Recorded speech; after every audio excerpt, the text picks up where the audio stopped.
Hello children, Saba reads today the story of Vanuk, a story by Guido Sperandio. And this is the village of the Quanta, a village where life was both peaceful and happy, until one day, buck! A violet point appeared from the grounds and blossomed so rapidly that it lifted up both people and things. Just like that, the Quantamonio burst into bloom. But what is Quantamonio? The Quantamonio, a flower belonging to the tubular dynamic species, grows only in one place, a place which does not appear on any map, the village of the Quanta. The Quantamonio appears without warning. Within a half hour, it is full grown, complete with petals, leaves, and corolla. It reaches a height of nearly 25 feet. Those who have seen it grow will never forget it. The sudden eruption of the Quantamonio makes it frightening to the Quanta, but very appetizing to those known as the Sacropanti. The Quantamonio had hardly bloomed before the Sacropanti spotted it. From their dark and gloomy castle on the top of the mountain, they could see all that happened in the village of the Quanta. At the first bump, the Sacropanti mounted their horses and charged into the valley. One villager heard them coming and yelled out, "They're coming!" In a flash, the Quanta abandoned their village. In a flash, the Sacropanti invaders struck.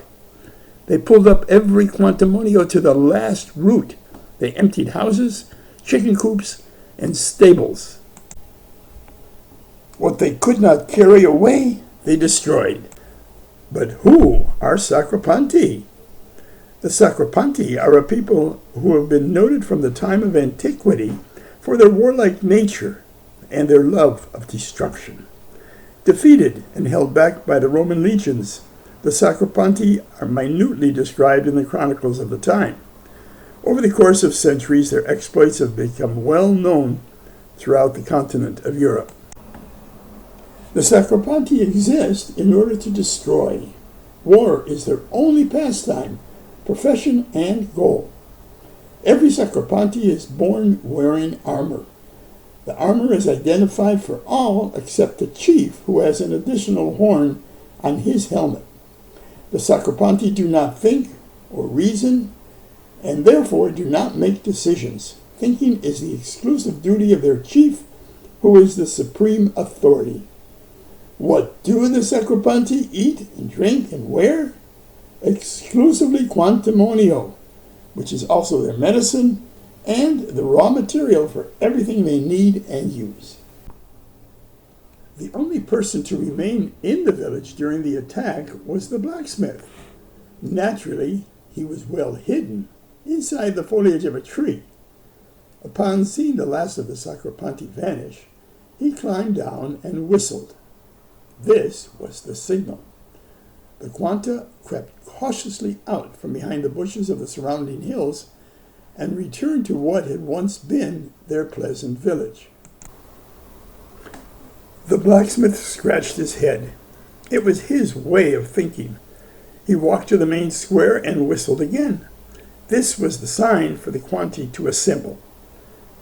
Everyone agreed that they must not allow the Sacropanti to devastate their village again.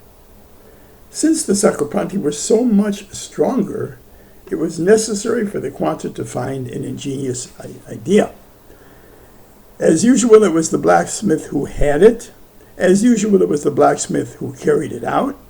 And as usual, although everyone approved of the idea, nobody could grasp what it was. The blacksmith took a piece of colored chalk and with an air of determination started sketching strange lines on the ground. He did not let any obstacle stand in his way, not walls or houses or people or animals. Within a few hours, the whole village resembled a blackboard at the end of an arithmetic lesson. The Trapamonio. Instructions for use. Keep the trap high off the ground. Wait until the moment the sacropanti are beneath it, then lower the lever swiftly. The cable will release, the trapemonio will fall, imprisoning every sacropanti to the last man. In time, the quantamonio bloomed once more. The quanta hurried to put the final touches on the trapemonio, all except Vanuk, who, in keeping with his nature, continued to follow the butterfly he had been chasing for 4 days, crying, "Vanuk! Vanuk!" This was the only word he had ever been heard to utter, and one that, even in the language of the quanta, had no meaning. It did not seem possible to him that the butterfly had finally come to rest unexpectedly on a piece of brightly polished wood. With all of his strength of his body, Vanuk threw himself on it. Bam! No words can describe what followed. At the first touch of the lever, the gigantic trapemonio crashed to the ground, imprisoning the entire population of the quanta. There followed a bleak silence, broken only by the carefree laughter of Vanuk. Then came the clatter of horses' hooves. A sharp point of a lance appeared, followed by 1, 2, 3, 100, 1,000 sacropanti. The quanta were helpless. Only Vanuk remained to be captured. Feeling the point of a lance pass through the cloth of his pants, poor Vanuk couldn't suppress a desperate "Vanuk!" The sacropanti stopped in their tracks, paralyzed, then astonished, and finally terrified. What had happened? It seems Vanuk in their language meant, "Verboten meinem Kampfen Franken Mittel in Genesis Bekus Partesen Verste Zuruk." Though today no one understood the word's precise meaning, it was the most terrible and shocking thing that the ear of a sacropanti could hear. And so, a moment later, the sacropanti abandoned the village of the quanta and fled back to the mountain which they had just left with such pride and vainglory. The quanta couldn't believe that for the first time in their history they had achieved a victory over the sacropanti. The idea of a cake as large as the main square of the village was naturally the blacksmith's, and naturally the quanta carried it out to the letter, except Vanuk, who still could not understand how he had passed so swiftly from the point of a lance to the creamy softness of a chocolate cake. I hope you enjoyed this story of Vanuk. Be sure to subscribe so that I can bring you other interesting books to hear.